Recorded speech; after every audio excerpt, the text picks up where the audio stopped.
erabiliko dut hinduek erabiltzen duten hizkuntza musika ikasteko. Ikusten duzuenez, iaia ez dut esan ez ere solfeoari buruz, da gure musikako hizkuntza, Mendebaldean horrela ikasten dugu, baina hinduek erabiltzen dabez bebai onomatopeia. Taketitik, taka, dantzari, bebai dakite onomatopeia horiek, eta dantza egiten dabe aldi batera jakinda dana buruan, dana zarata guzti horiek buruan.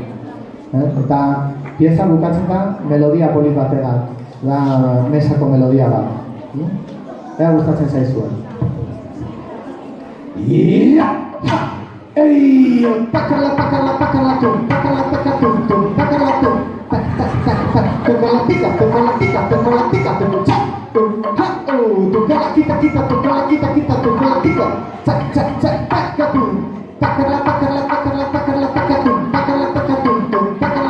tum, kaka, takala, tum, kaka, takala, tum, takala, takatum,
Yeah.